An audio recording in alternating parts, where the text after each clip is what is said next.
Hey everyone, it's Triple Mango Threat, and today we're going over the Lorehold Legacies Precon upgrades. These are 10 cards I would take out and the 10 cards I would add to the deck only for $20. Let's jump right into it. So our commander is Osgir the Reconstructor for 2 red and white. It's a 4/4 giant artificer with vigilance. We can pay 1, sack an artifact, and target creature we control gets +2/+0 until end of turn. So our commander's going to have a sack outlet on him, and that's really helpful for this deck. We can also pay X and tap Osgir. We can exile a target artifact card with mana value X from your graveyard. Create 2 tokens that are copies of the exiled card. Activate only as a sorcery. By creating 2 copies of the exiled card in our graveyard, we can actually draw a lot of cards. We can do this with Mishra's Bauble, Sleeper Dart, and Urza's Bauble. Now when it comes to the baubles, we can actually sacrifice them and draw a card at the next upkeep. And since they cost 0 mana, we won't have to pay anything for Osgir's ability. We can just tap Osgir when these are in our graveyard and make 2 copies of them, so then we can tap them and draw even more cards at the next upkeep. Idol of Oblivion. For 2 colorless mana, it's an artifact. We can tap it to draw a card, but we can only activate this if we've created a token this turn.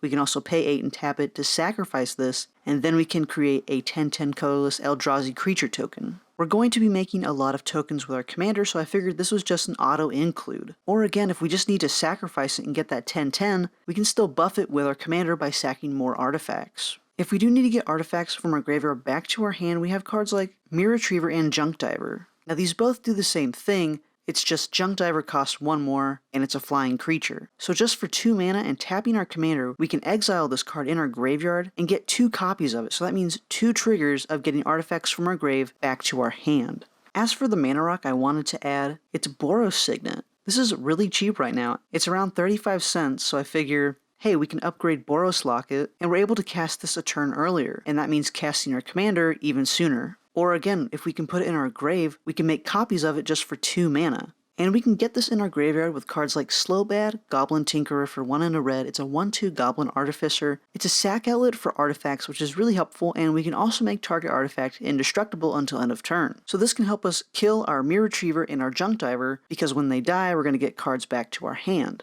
Thrill of Possibility. For 1 and a red, it's an instant, and as an additional cost, we have to discard a card. Well, that's not bad in this deck. We can discard an artifact and later use Osgir's ability to make 2 copies of it. But this card is going to let us draw 2 cards. No, this isn't an artifact, so we can't sacrifice it or we can't use it with Osgir. But for 2 mana early on, we can start filling our graveyard with artifacts that we can use later. Now my favorite addition to the deck is Goblin Welder for 1 red. It's a 1/1 Goblin Artificer. We can tap it, we can choose target artifact a player controls, which will be us most likely, and a target artifact that's in that player's graveyard. If both targets are still legal as this ability resolves, that player simultaneously sacrifices the artifact and returns the artifact card to the battlefield.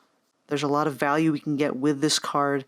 I really recommend this one if you can't get any of the others. This is an amazing one to have, especially in this deck. For example, we can sacrifice Mirror Retriever or Junk Diver and switch it for something else that's even better in our graveyard, and then when Mirror Retriever or Junk Diver hit the grave, we get artifacts from our graveyard back to our hand. This is just an amazing card to be using. Now moving on to the cards I would remove from the deck, we have Dispeller's Capsule for 1 white. It's an artifact. We can pay 2 and a white, tap it, sack it, and destroy target artifact or enchantment. I feel like this isn't really helpful, because even if we make a copy with it with our commander, we still have to pay 3 mana to destroy an artifact or enchantment. And then we have Sanctum Gargoyle, which is replaced with Mirror Retriever or Junk Diver. It does the same thing, and it's for 4 mana, which isn't helpful at all. Next is Pia Nalar. When it enters the battlefield, it's going to make a 1/1 Thopter. We can give an artifact creature +1/+0 until end of turn, or we can pay 1 and sacrifice an artifact. Well, our commander already does that, and we're adding Slowbad, which is a great sacrifice outlet for our artifacts. Next is Thopter Engineer. When it enters the battlefield, we're going to create a 1/1 Thopter, and it also gives our artifact creatures haste, which is nice, but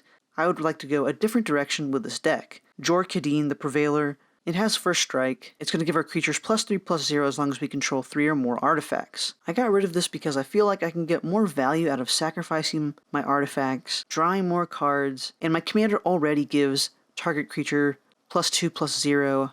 Even though it's very likely we're going to control 3 or more artifacts and give all of our creatures +3/+0, I just didn't want to do it for 5 mana. Next is Boros Locket. I mentioned this earlier, we replaced this with Boros Signet, and it's 1 mana less. Next is Bosch Iron Golem. I think this would be a really interesting commander, but 4 mana we have to sacrifice an artifact, and it deals damage to its CMC, but I can sacrifice artifacts for free with cards like Slowbad, and I'd rather do that. Next is Steel Overseer. I don't know if this really belongs in a commander deck. I think this is more of a modern card, but I'm sure it has a place in some commander deck because that's just how commander works. I didn't think it worked really well in this deck. Secret Rendezvous. I'm really glad that white is getting card draw, but I wish it didn't have to make it where another opponent is drawing 3 as well as me. Maybe this could be better if I drew 3 and each opponent draws 1. I don't know, but I'm glad that white is getting somewhere. And the last card I want to take out of this deck is Rip Apart. For 1 red and white, it's a sorcery. We can choose 1. Deal 3 to target creature or planeswalker, or destroy target artifact or enchantment. There's a lot better options than this, and because it's a sorcery speed, I really don't want to use this card. If it was an instant, I think this would be so much better. Thank you all so much for watching. If you'd like these upgrades, you can use the link below when getting your cards and help support the channel at no additional cost to you. Be on the lookout for more Strixhaven Precon upgrades, and if you like this video, hit that thumbs up button, comment below what you think of the upgrades or the cards I took out, and subscribe for more Mango content. I'll see you all in the next one. Peace.